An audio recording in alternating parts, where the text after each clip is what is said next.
खबर शामिल करते हैं लाहौर से। हमारे चैनल 24+ न्यूज़ HD के नुमाइंदे हामिद अली भट्टी की रिपोर्ट के मुताबिक लाहौर महफिल इस्मा पर सिलसिला जश्न ईद मिलादुन्नबी सल्लल्लाहु अलैहि वसल्लम का शानदार अंदाज में खुद आप अलैहिस्सलाम वर्ल्ड इत्तेहाद कौंसिल पाकिस्तान के चौधरी सदर गुलाम शबीर वर्क मरकजी डेरा पर कहना काचा लाहौर में शामिल हुए।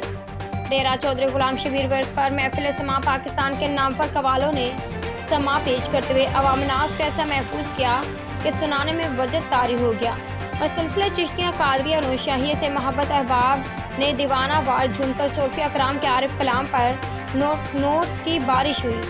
इस मौके पर वर्ल्ड इत्तेहाद कौंसिल पाकिस्तान के मरकजी चेयरमैन चौधरी बाबा शौकत अली वर्क, सरपरस्ती आला चौधरी अब्दुल रऊफ वर्क व दीगर अफराद भी मौजूद थे।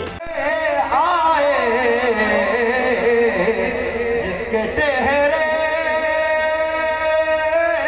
पे खुशी नाम अली से आए, दिल भी खिला रहता है।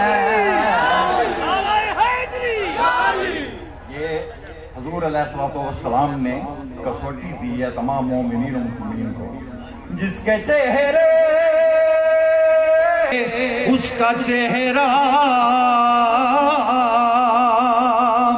उसका चेहरा दमे आखिर बिखा है। याली लब पे मेरे सुबह मसा रहता है और आती रहती सदा, आती रहती है समा तुम्हें सलूनी की सदा। क्यों आती रहती है और क़यामत तक आती रहेगी? क्योंकि खुला